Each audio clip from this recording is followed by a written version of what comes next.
అరే నేను నైట్ రిమ్మాలో ఒక బీర్ తెప్పించిన అది పైసలు కట్టాలి ఎట్లా కట్టుడు అర్థమైతలేదురా. నాకు తలకాయ వస్తుంది. ఇంట్లో 20 రూపాయలు అడిగినా ఇత్తలు లేరు. ఇజ్జత్ మొత్తం పోయింది. అది పోని బండి తెచ్చిన ఫైనాన్స్ వాళ్ళు అత్తలట బండిలో ఎక్కుని వీక్తారు. ఇదేంద్రా మన పక్కు ఏమో.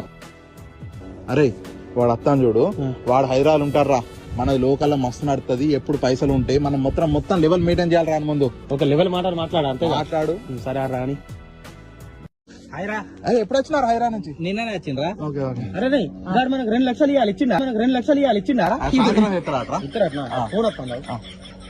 హలో, ఎకరానికి 10 లక్షలా? 30 సరిపోతాయి. ఎకరాలు సరిపోతుంది. 30 ఎకరాలు తాగిరా డైరెక్ట్ ఫిక్స్ అయ్యి అతను రిజిస్ట్రేషన్ నీదే మొత్తం. ఓకే ఓకేరా. అరే మనం కులుమనాలు ట్రిప్ పోదాం అనుకున్నావు కదా, నేను ఫ్రీ చేసుకపోదామా? వస్తావా బ్రో? అరే నేను రారా, నాకు జాబ్ ఉంది. ఏం కాదు బ్రో, మొత్తం ఖర్చు మేము చూసుకుంటాం బ్రో. సరే రాసుకొని ఆ 3 పొరాలు ఉన్నారు చూడు, వాళ్ళని తీసుకోవాలి. సబ్సిడీలు అందరు తీసుకుపోతాను. వస్తాయి బ్రో. దగ్గర పైసలు ఎప్పటికి ఉంటాయి. రిచ్ కదా బ్రో, తెలుసు కదా నీకు. మీరు పోయి రారు. సరే పో బ్రో. రమ్మంటే అత్తలేడేంద్రా.